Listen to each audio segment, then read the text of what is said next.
crisis, Paul. The World Health Organization has declared Nigeria free of the deadly virus after 42 days without a single new case. So there is no question that this is a major victory in the fight against Ebola. So is it a turning point in stopping the spread of this virus?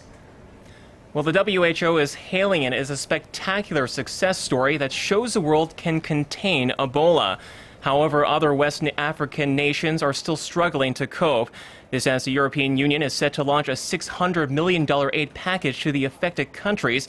And over in the U.S., dozens of people on the Ebola watch list have been cleared of infection. Our Connie Lee has the details. Key supplies have been sent to West Africa in the fight against Ebola. Ghana's President John Mahama told the BBC that fresh resources have begun to arrive in Guinea, Sierra Leone and Liberia, the three worst-hit West African countries. According to Mahama, the list of resources includes emergency food from the UN's World Food Program and more protective clothing. Supplies such as body bags, goggles, and face masks have been in short supply in these countries. This comes as the World Health Organization declared that Nigeria is one more country that is now officially Ebola-free. Nigeria is now free of Ebola virus transmission.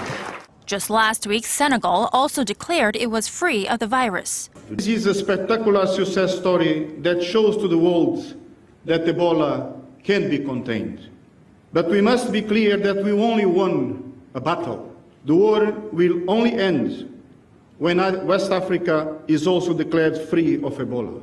In other hopeful news, 43 people in the U.S. who came into contact with Ebola victim Thomas Duncan have now been officially cleared of the virus after not demonstrating any symptoms during a 21-day monitoring period.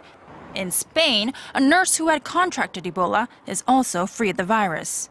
But apart from the good news, more than 4,500 people have already died from Ebola, and the virus is still rampant in parts of West Africa. Connie Lee, Arirang News.